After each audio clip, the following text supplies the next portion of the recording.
அங்கே என்ன நடக்குது? அச்சாணி ஆடுதே. முன்னாடியே கிளம்பி வர்றாரே ஸ்டாலின். திமுகவில் இப்பவே உதறல். இன்று கொடைக்கானலிலிருந்து சென்னை திரும்புகிறார் தமிழக முதல்வர் ஸ்டாலின். இதையடுத்து திமுகவில் மிகப்பெரிய அதிரடிகள் ஏற்படலாம் என்கிறார்கள். சமீபத்தில் லோக்சபா தேர்தல் தமிழகத்தில் ஒரே கட்டமாக நடந்து முடிந்தது. இந்தியா கூட்டணி வெற்றிக்காக தமிழகமெங்கும் முதல்வர் ஸ்டாலின் அனலடிக்கும் பிரச்சாரத்தை மேற்கொண்டு வந்தார். இதையடுத்து தமிழகத்தில் வாக்குப்பதிவு முடிந்த நிலையில் அரசியல் கட்சி தலைவர்கள் ஓய்வு எடுத்து வருகிறார்கள். அந்த வகையில் முதல்வர் ஸ்டாலினும் கடந்த 29ஆம் தேதி குடும்பத்தினருடன் ஓய்வு எடுப்பதற்காக கொடைக்கானலுக்கு சென்றிருந்தார்.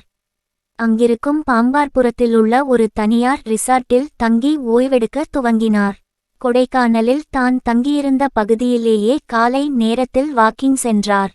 அத்துடன் பசுமை பள்ளத்தாக்கில் உள்ள கோல்ப் மைதானத்திற்கு சென்று கோல்ப் விளையாடினார். தான் செல்லும் பகுதியிலெல்லாம் அங்கிருக்கும் மக்களை சந்தித்து நலம் விசாரித்தார் முதல்வர்.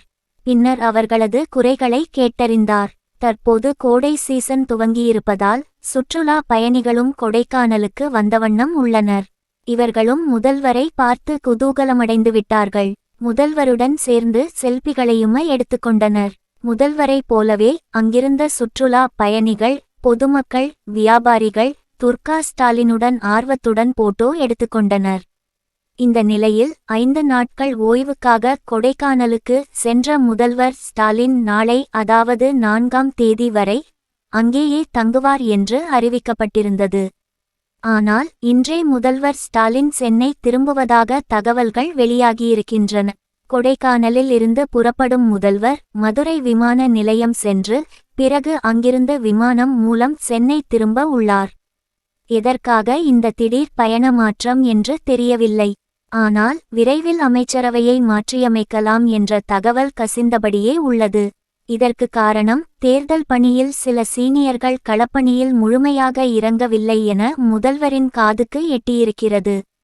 இதை கேள்விப்பட்ட ஸ்டாலின் ஆரம்பத்தில் நான் சொன்னதுதான், வெற்றி வாய்ப்போ வித்தியாசமோ குறைந்தால் சீரியஸாக நடவடிக்கை எடுப்பேன், மன்னித்து விட்டுவிடுவேனென்று மட்டும் நினைத்து விடாதீர்கள் என்று தனது முடிவில் மாற்றம் இல்லை என்றாராம்.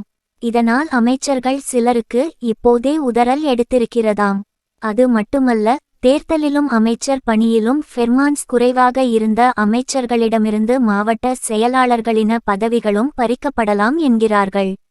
அமைச்சர் பதவியா அல்லது மாவட்ட செயலாளரா, இரண்டில் ஒன்றை நீங்களே முடிவு செய்து கொள்ளுங்கள் என கராராக சொல்லிவிட்டு அதன்படி ஆக்ஷன் எடுக்கவும் முதல்வர் தயாராகி வருகிறாராம். அதே சமயம் தேர்தலில் ஸ்டாலின் எதிர்பார்த்த ரிசல்ட்டை தரும் அமைச்சர்களின் மாவட்ட செயலாளர் பதவி பறிபோகாது என்கிறார்கள் அறிவாலய உடன்பிறப்புகள். இதனிடையே தேர்தல் செலவுக்கென கட்சி தலைமை கொடுத்த பணம் விவகாரம் குறித்தும் ஒரு ரிப்போர்ட் எடுக்கப்பட்டு வருகிறது. அதன் முழுமையான ரிப்போர்ட் ஸ்டாலினிடம் கொடுக்கப்படும்போது கட்சியின் மார்ச்சேக்கள், நகர செயலாளர்கள், ஒன்றிய செயலாளர்களுக்கும் மண்டகப்பொடி நிறையவே விழும் என்றும் வட்டாரத்தில் சொல்லப்படுகிறது. எனவே முதல்வரின் முன்கூட்டியே சென்னை வருகையானது மிகுந்த எதிர்பார்ப்பை ஏற்படுத்தி வருகிறது.